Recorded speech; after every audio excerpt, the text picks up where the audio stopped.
Welcome to another live stream. So let's get started here. If someone could let me know that you can hear me and everything's working okay, that'd be great. And what we're gonna do today, I'm gonna start by talking about meal plans, talk about how in a lot of cases, I would say most cases, it's probably not a very good idea. Talk about some of the dangers and why I believe that. But also, that's not always the case. Sometimes they can be beneficial, and I'll talk about the situations where they can be of benefit as well. And then after I'm done talking about meal plans, we'll go ahead and get into the live Q&A portion. So, I only have one question lined up, so if you have any questions, leave them now, and I'll get to them when I'm done with the meal portions side of things. And maybe pretty quick, but if that's okay, then all good. We'll just handle whatever comes in. So ask your questions as you have them, and we'll get into it. Someone hates meal plans. I get it. So here's the thing with meal plans.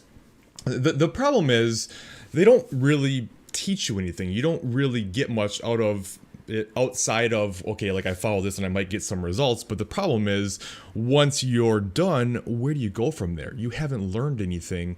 And it's kind of like the old adage, like if you give a man a fish, he eats for a day. If you teach a man to fish, he eats for life, right? It's the same kind of thing. If you just get a meal plan and says, eat this, then you do that.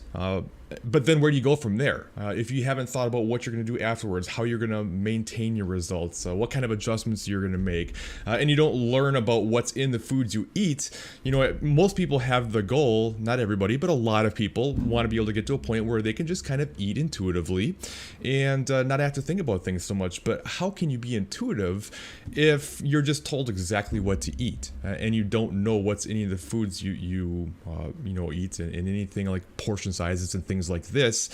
And it really just doesn't teach you a whole lot. And furthermore, it oftentimes just kind of reinforces or helps create more of an unhealthy relationship with food, looking at foods as good or bad or right or wrong. If it's on my meal plan, it must be good. If it's not on my meal plan, it must be bad. If I eat something that's not on my meal plan, now I've screwed up and now I feel bad and feel guilty. And we just never want guilt to be associated with food. And there are some situations where it can make sense, but where it definitely does not make sense is if you have a poor relationship with food, if you have struggles with the all or nothing mentality, if you've always kind of gained weight just or lose weight just to gain weight again, if you have no thought process whatsoever into making it a lifestyle and keeping your results long term, if you're just looking at, I just want to do something to lose weight, you're gonna fail with a meal plan. Like, it might get you there, but you're gonna gain the weight back, like almost guaranteed, because you haven't learned anything in the process. And it usually just makes things even worse. And 9 times out of 10, if not more, when people are looking for meal plans, it's not people who are just, they're in a good place with their relationship with food and just kind of want some sort of plan to follow, but they'll be good when it's done. It's just usually, well, I don't want to have to think about it. I don't have to worry about anything. Just tell me what to do, and my life is too busy to deal with trying to figure out what to eat, and that just never ends well, unfortunately. I mean, there's always some rare cases, I'm sure, but really, I mean, the only time where I find that meal plans may be beneficial for someone is if you're someone who, again, you have a good relationship with food, you understand portion sizes, you kind of know what's in foods, and you know how to be flexible with things, and you know how to, hit your numbers or whatever your plans may be. And you don't have kind of the all or nothing mindset, and you're like deeper in a cutting phase, and there's a lot going on in your life, and you just don't have a lot of time to deal with it, and you just want a plan so somebody can just lay it out for you and say, just eat this, and then once you get through this, you can reverse diet out and whatever else, then great, fine, then that can be helpful for you because you already have the knowledge base built in, you already have the good relationship. If you're not there, a meal plan is not going to be the solution for you. And it just really kind of goes back to what I talk about all the time. You have to play the long game. You have to think big picture. You can't just do something in the short term to get a result without putting any thought into what you're going to do when that's done. It has to be a lifestyle. I know it probably sounds cliche at this point because you hear that all the time, but it's just true. Like, how can you possibly sustain your results if you can't sustain the plan? And unless you plan on eating the exact same food all the time for the rest of your life, probably not a great plan, right? So just something to consider with a meal plan. Again, I mean, if they work great for you and you can sustain it and keep your results and you don't mind, great, that's fine. But like I said, 9 times out of 10, I find that they, in the long run, they end up doing more harm than good. So let's get into things here. If you have any questions, leave them in the comments. Like I said, I don't have much. I've got one waiting for me. I've got one that I got from when I asked the questions yesterday. Otherwise, that seems like it's about it. So let's get into it. Let me bring up the live screen. And thank you, Teresa. What's up, Jake? Good to see you, bud. All right, so first question here. Currently in a reverse diet plan to cut starting the last week in January. The last few weeks of the reverse, should my calories stay the same or keep increasing until the 16-week cut starts?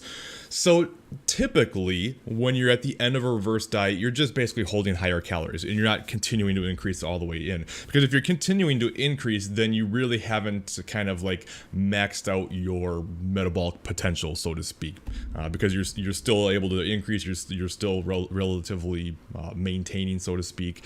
And you haven't gotten to a point where now you're holding those higher calories and you want to allow your body to have time to adapt to them, right? So like if you just bring up calories and then immediately slash them, your body's had no time to adapt to those higher calories and it makes it much less likely to respond. It doesn't mean you can't keep increasing and making small changes. And sometimes like for some people, I can make really, really small changes and they continue to respond well because they're so small that's like the body can't even realize what's going on. But this is when you're in a position where you're already in a good spot. Like your hunger hormones are settled. You're not overly food focused. If anything, you're probably mostly full, and you know, your energy levels are good. You're recovering well. You know, everything is just pointing to you're in a good spot hormonally and metabolically. But sometimes, like, okay, like let's just make, you know, a 20 calorie increase here and there, just because, right? And it's not because 20 calories makes any huge difference or anything like that. Of course not. But when you do 20 calories for 5 weeks, well now it's 100 calories, right? So sometimes you can make those really tiny little adjustments, but I swear there's just, sometimes you get to a certain spot and the body's just like, nope, that's enough. If you keep adding, you know, I'm going to gain, right? So sometimes you get there and then you have to dial it back just a little bit just to kind of roughly maintain, and then just hold that until it's time to cut. And the longer you can hold, the better off you're going to be when it is time to cut. So if you're still continuing to increase, and especially if you're increasing pretty quickly and you're still maintaining, that would, to me, be a sign that you probably wouldn't want to cut at that point anymore, because your body hasn't really adapted at this point and it's still kind of not in the best place. So if you get to a spot where you're happy with the amount of food you're eating, you're feeling good, hunger signals are good, all that type of stuff, and you're happy, I would just hold those calories until it's time to cut then. As long as you have enough room to make an adjustment for the start of your cut, as well as getting through plateaus, which I've got a video coming out probably not this week, but probably the week after, about how to drop your calories from the start of a cut as well as through plateaus. So watch for that one coming up. But hopefully that helps. If you have any other information, though, just kind of let me know, and I'm happy to elaborate wherever I can. Struggling to reach 180 grams of protein daily. Appreciate suggestions. Sure. That's about how much I eat. I'm at about 170. I don't pay that close attention at this point, but you know, I know it's usually going to be somewhere between 160, 180, just based on how I eat. And actually, I have a chart I'll bring up that can be helpful. But like for me, just, you know, not that what I do is the way to do it, but it's what works for me. And there's many ways to skin a cat, of course. I'm trying to find this thing while I talk.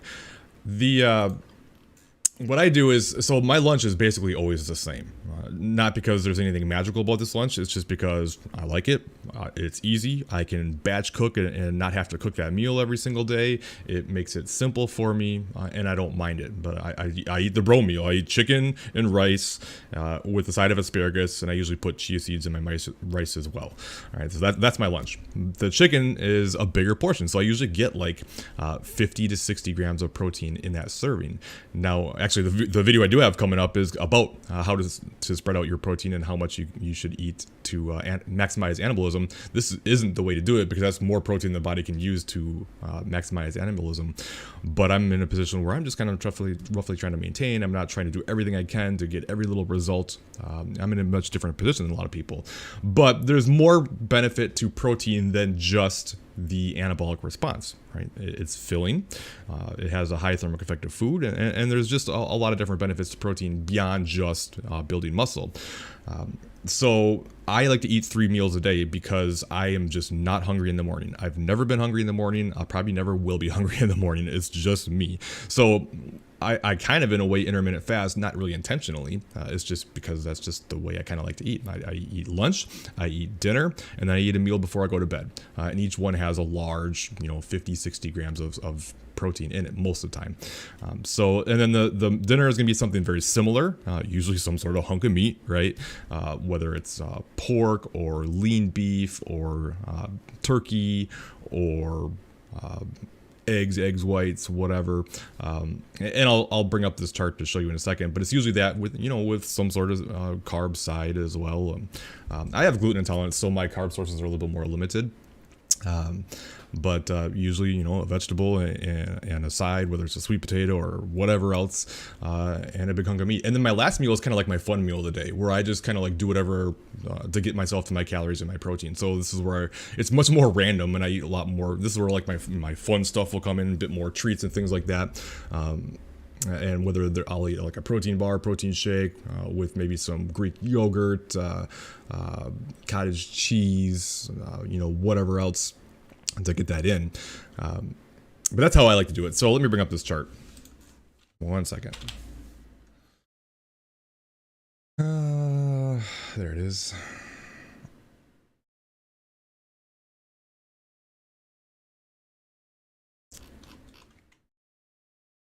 All right, let me bring it up on the other screen.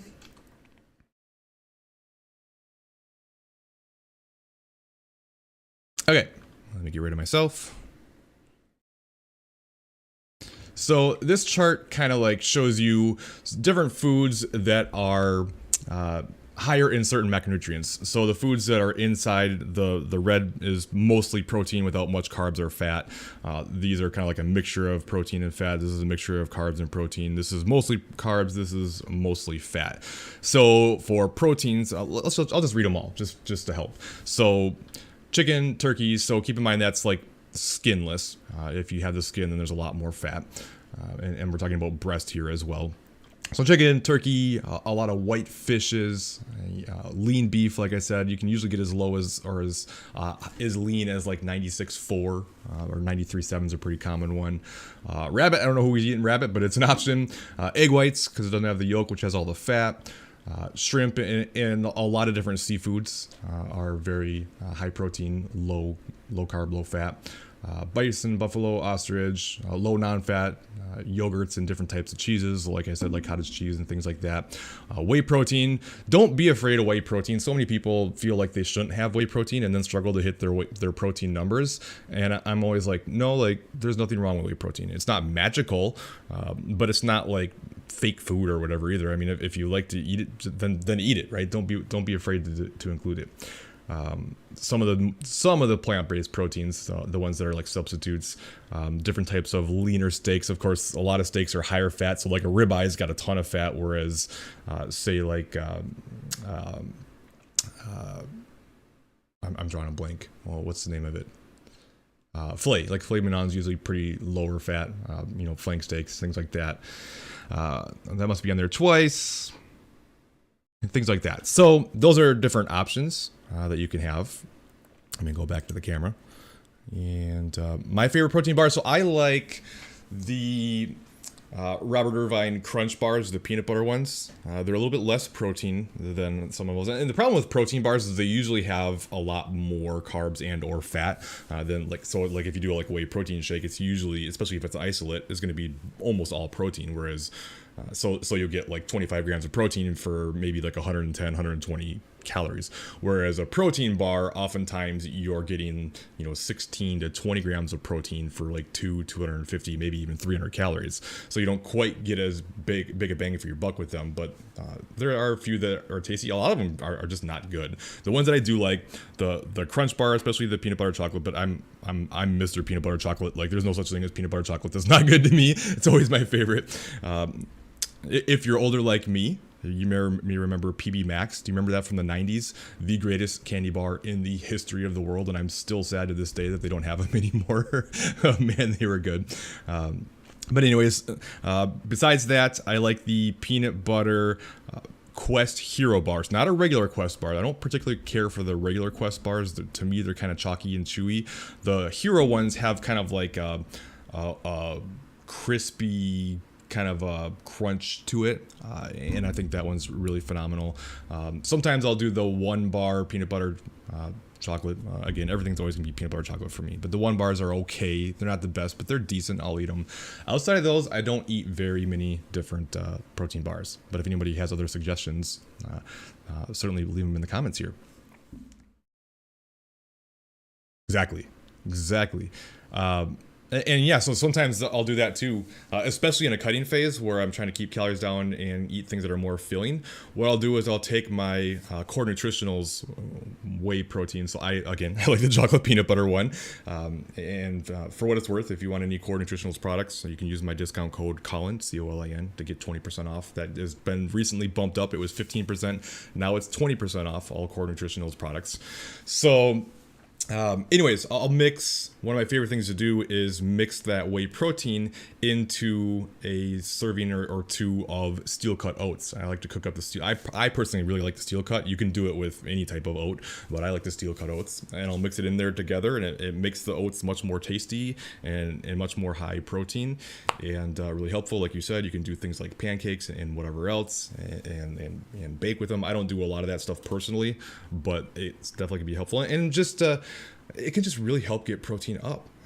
Don't be afraid of it, especially like back when I was doing my show prep and stuff, where I was trying to just like do everything as optimally as possible. I wanted more protein servings in a day, and I would force myself to do a protein shake in the morning because it's not super filling, even though I'm not hungry. So a lot of times I was doing 2 protein shakes a day during that time, just because it just makes it so much easier, especially to get more protein in without a lot of calories.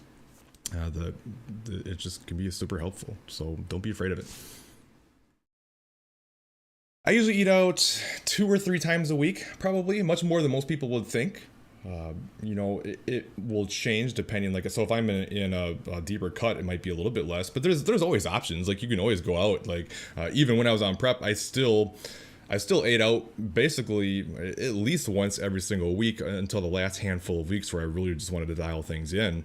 But what I would do at that point was say, go get something simple, like a piece of fish or chicken or whatever. Tell them to cook it with no butter, no oil, just to make sure it's lower calorie and things like that. I'm not suggesting this for the average person. I'm just saying in more extreme scenarios, there's always options to do something, right? But that's not quite as fun.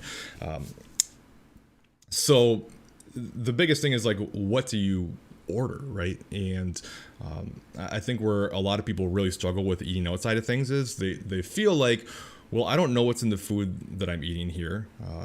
There's, who knows how many calories are in it? Even if there's nutrition available online, which if there is, certainly use it, but it's not like it's going to be accurate. Let's just be honest. Do you really think that the cooks are back there measuring out your butter and oil and measuring out your serving of fries or rice or whatever else? Of course not. They're just throwing it together, trying to make it taste good. Again, I'm not saying don't use it. Definitely use it if it's available.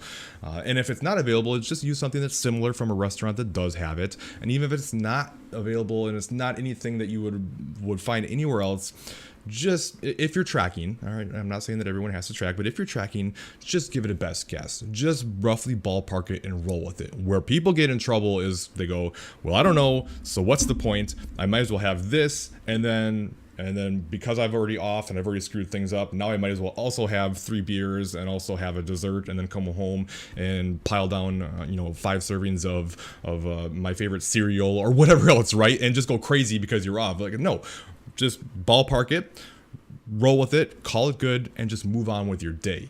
And I do that all the time. For me, like, I've been in a maintenance phase basically all of 2022 now, and one thing I eat a lot is wings. If you watch my Instagram stories, which if you're not following me on Instagram, you may do so. Oh, where are we here? That's not what I want. There we go. Colin DeWaay. Follow me on Instagram, and I often do a lot of stories, and I post when I'm eating out and stuff, and I eat a lot of wings. I just love them. But the thing that I like about wings, especially hot wings, because it's 0-calorie sauce, I just roll with what Buffalo Wild Wings says their 10 wings are, and I just roll with that. And I've just been using that consistently. I think it's like 700 and some calories, something like that, 750 or something like that. And I just use that each time I have wings, and I just roll with it. I don't even like look it up. I just go with it, right? That makes it really simple. But whatever I'm having, I just account for it and move on. And if I don't, like, if we go out for brunch and I'm gonna have an omelet that has like a lot of different meats and stuff, I just do like the Denny's meat lovers omelet or whatever, and just roll with it, right? And if it feels like it's a little bit off, I'll make some adjustments a little bit. But the point is, especially with my calories higher in a maintenance phase, I'm not afraid to eat out multiple times, and what I like to do is save calories for the weekend. So even though I'm not like really technically refeeding because I'm already at maintenance, I eat less throughout the week. So for me, I'm eating about 2,600 calories 5 days a week in 2 days of 3,100 calories, just to allow myself some extra flexibility to go out to eat, to have a drink or two, and be able to be more flexible and easily account for it. You can always bank up some calories too if you know you got something coming up. And the long-winded point I'm trying to make is you can absolutely go out to eat and still hit your goals. It gets more difficult when you're in a cutting phase and calories are lower to have more of the fun foods that are higher calorie, but there's always something if you want to go out, and there's always ways to give yourself some more to be able to enjoy. But always remember, in a dieting phase, it's temporary and the time for more food will come.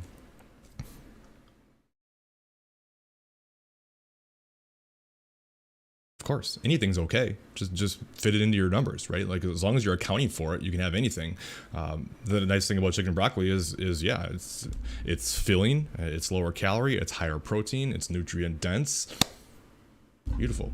And sushi is a great one too. Sushi is very filling and not very high calorie. It's a good option. Thank you. Appreciate it. Yeah, just don't get too caught up in the numbers, and just enjoy the process. You just never know what things are going to look like at a certain point, right? And if you get too tied up into a certain number or a certain result, it can really kind of get to you mentally. So just take what you get and keep going. All right, let me see. I do have a question that was asked up front. Before I get into that, if you are interested in getting help with your goals and want some online coaching, head to my website, ColinDeWaayTraining.com. Head to the coaching section. It does come, as you can see down here, it comes with a 30-day money-back guarantee, meaning that you can try it out for 30 days. If you decide it's not for you, then that's fine, and you can get your money back. Oops, that's not what I wanted. Sorry. That's what I wanted. So yeah, I mean, it's literally risk-free. Try it out. If you don't like it, you get your money back. And if you just click this sign up now, it will bring you to this form, fill out this application, and it will send me an email. And what I'll do is I will take that. I will answer any questions you have. I will cover your questionnaire and kind of give you my thoughts and feedback on that, and what I think we should do, and email you back. So if you don't see an email from me within 24 hours, check your junk mail, because you sometimes go there. I think I have that fixed now. Talking with my provider, it was happening all the time. I think we have that fixed now, and hopefully you'll get it. But if you don't see it within 24 hours, I always respond to everything basically within 24 hours. So if you don't see it, it's probably in your junk folder. And if you still don't see it, then maybe shoot me a message or something and said, hey, because I would never just ignore it and not respond to you. Even if I didn't think you were a fit or whatever, I would still always respond. So anyways, let's go over the question. Keep doing that. All right, wanted to ask if you could ruin your reverse diet if you cut a bit for 1 or 2 weeks. I was reverse dieting, but I have experienced some health issues that prevent me from strength training. Sorry to hear that. I can do some exercise, which is good. So it was at maintenance, but lately been gaining weight, so I cut a bit. My question is, if someone is injured and wants to maintain their weight without gaining fat or losing muscle, what can they do? If I cut, do I slow down my metabolism? So first of all, if you're not able to train for a longer period of time, like, you're gonna lose some muscle. Like, it's just gonna happen, right? But don't let that freak you out, because muscle memory is very real, and whatever you do lose will come back super fast, so fast when you get back into things. And muscle's pretty resilient. Like, it takes time. Like, it takes about 3 weeks to lose any actual muscle tissue when you take time off. So keep that in your back pocket too, if you're someone who tends to freak out because you miss a day or two or even a week of training and think you're just going to lose all your progress. It does not work that way. There's even research that showed that people who did even 1/9 of their training volume over a 6-month period basically kept all their muscle. Like, if you just show up and do almost anything, you can keep what you have. So that's always good to remember if you're the all or nothing mentality and you feel like you're going to just mess everything up if you can't just be perfectly on plan. No, like, through the tougher times, just show up. Just show up at all, and you'll be able to keep yourself in a good position so that when you come back, you can get the ball rolling again, rather than setting yourself way back and then starting over, and then setting yourself back and then starting over. So side rant. But anyways, as far as your question, so first of all, keep in mind that your maintenance calories, first of all, it's a moving target. Your metabolism adapts.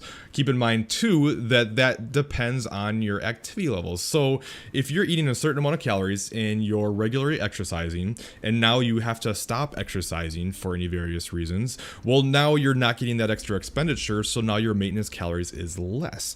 But just because you cut back your calories doesn't mean you're in a cut and ruining your metabolism, because you're still around maintenance calories, which is what you want to be at with a reverse, roughly, right?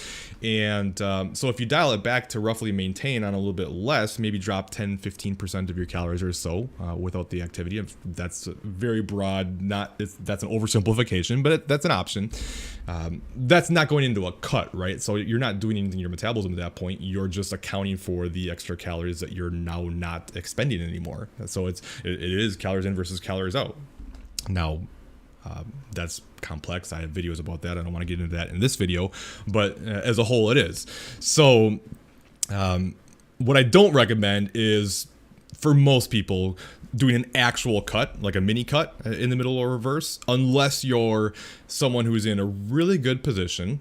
Metabolically speaking, you've been reverse dieting for a very long time. You're in a good spot, but you're going to be in a long building phase. You're not going to cut for a long time, and you just want to go into a quick cut, zap a little bit of fat back off, and then get back to it. Then great, go ahead and do a mini cut. But if you're someone who's got a long history of extreme dieting, yo-yo dieting, you haven't reverse dieted for at least as long as you were in your last dieting phase. If you're coming from a cut, any of those types of situations, you do not want to jump into a cut in the middle of a reverse, because you could set yourself back a little bit, and your body is more likely to kind of guard against that lower calories now and kind of undo some of that progress. Is it going to be drastic or just completely screw everything up? Probably not, but it's not going to really bring you any value. And even if you lose a little bit of weight, the trade-off is just not worth it. You stay patient, think big picture, and make sure you set yourself up for success. So most people who are asking that are not in a good position. But if you're someone who's got a long ways to go and you've been doing it a long time and you wanted to cut a little bit, great. I may do that at some point myself, because I'm kind of hoping to go 2 years without doing a real cut. But maybe sometime next year, maybe I'll do like a 4-week cut or something. Just we'll see where things are at. I would rather not, but if so, that's fine. But that's 4 weeks out of 2 years, right? So it's basically nothing. So also keep in mind too that, like, the maintenance side of things, if you're losing some muscle because you can't train, even if you're maintaining your weight, you're still probably going to be gaining a little bit of body fat. And I read this question up front, so I had this ready to show you. If you look at this photo I've got here, this was from, I guess it's irrelevant when it's from, but I think it was 2017 or something like that. I don't remember the exact date, but I had some eye issues, and I was not able to train for 12 weeks. Like, literally couldn't do anything. I couldn't even do like 5-pound curls. I couldn't do anything at all. Like, it was not allowed. So this on the left, this was before I was out, and this is 12 weeks later. Both 178 pounds. You can see I'm way more defined, more muscle, just better body composition here than here. And that's also a very good reminder for people who get too caught up in the scale number, especially if you're new to training. You're going to build some muscle, and that's weight on the body. So you can't only go by weight. You can absolutely see improvements in body composition without weight coming down. I've seen people see drastic improvements in body composition with weight going up sometimes. So you don't only want to look at the number. And, you know, again, a little bit of a side rant there, but what you'll notice here, or what you won't notice, but what I'm going to tell you is, okay, this was me before 12 weeks off. Okay, I've ruined all my progress. Everything's for nothing, right? Well, first of all, no, because I had to. I was forced to, medical reasons, just like your scenario here. But I don't have it with me, but I was basically exactly like this about 6 weeks later. Right, like I just getting back into it, getting the training stimulus. The training stimulus is so powerful for body composition. So you'll recomp really fast as well, even though you're at like technically your maintenance calories. So the main point I'm trying to make is don't freak out about it. Don't do anything drastic. If you want to dial back your calories a little bit to try to maintain without the extra exercise, that's certainly fine. But don't do an actual cut. There's a very big difference between dialing calories back for maintenance versus going into an actual cutting phase. So what it sounds like you probably did was you were at your maintenance calories, then took away the exercise, but stayed at those same calories. But without the exercise, that amount of calories then became a calorie surplus for you, right? So you got to make that adjustment. So, is there anything else? I'll stay on for a couple minutes if anybody's got anything else. You're very welcome. Let's see, what can I talk about in the meantime to give you a couple minutes? So we are in October. This is probably a good reminder. So holiday season coming up right around the corner, especially for those in the US who do the Thanksgiving / Christmas / New Year's thing. And you've got Halloween coming up as well.